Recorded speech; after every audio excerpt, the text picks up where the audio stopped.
And so as you can imagine, I was not very ambitious. Neither was my family very rich. We actually come from a very poor family. I mean, this is a photo of me and my sister. I think I was celebrating my 10th birthday. Look alike, no? Have to, whether it's me, right? Right, and McDonald's is my favorite food. Unfortunately, we only get to eat it 4 times a year. My birthday, my sister's birthday, my dad's birthday, my mom's birthday. Yeah, so I love birthdays. And so we're not rich, but we're happy. But the problem is when you start turning 13, when you go into secondary school, you start to care a lot about what people think about you, right? Unfortunately, my cousins were a lot more well-to-do. So they were rich.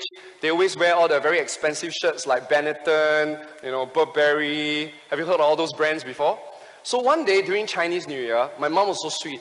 She actually took up a job. My mom's a housewife, but she took up a job. She was paid about $5 an hour, and she worked for about 3 months just to buy one shirt for me. It was a Burberry shirt. Yeah. She bought it for me and she said, boy, during first day of Chinese New Year, now you get to wear something that your cousin will like also. So you can imagine that night I couldn't sleep because I can't wait to show all my cousins that very nice Benetton or Burberry shirt, right? My mother called it Blueberry. She cannot pronounce Burberry. And then so I wore a shirt and then I went to my Ama's place, everybody was looking at my shirt. I felt so good about myself. And then my auntie said to my mom, I'll never forget that conversation. My auntie said, Mimi wow. Mimi is my mother's name, Mimi wow. So Burberry Lu you got money My mother just smiled. And then my auntie said, I tell you something, Mimi. Poor people are always going to be poor people.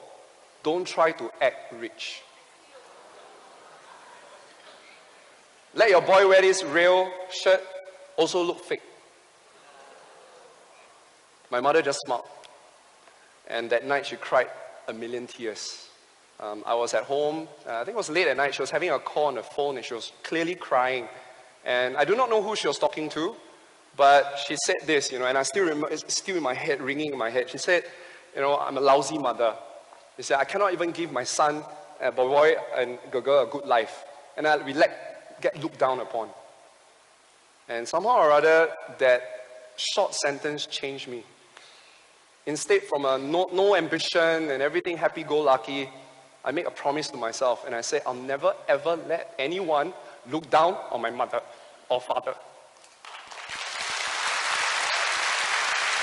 You know why? Because these are the only 2 people that really love you unconditionally. And that was my fuel. For 13 years old, I started studying really, really hard. The only goal I have in my mind is to make my mother proud. Every year I'll get a bursary, I'll get a scholarship, I'll just do well. We may not be rich, but I'll study hard. And one day we will be. And this is always going to be a photo that I will keep with me in my phone. You know why, guys? This was 2 years later after being a speaker. I finally have money to give them an incentive trip like all of you. This incentive trip, 3 days, 2 nights only, short, but all paid for. Indonesia. And you see my mom, my dad, this is what fired me up. I just want to see them happy every day. Because how long can they live, right? And sometimes we get so caught up growing up, we forget that our parents are growing old. And that was my fuel. How about you?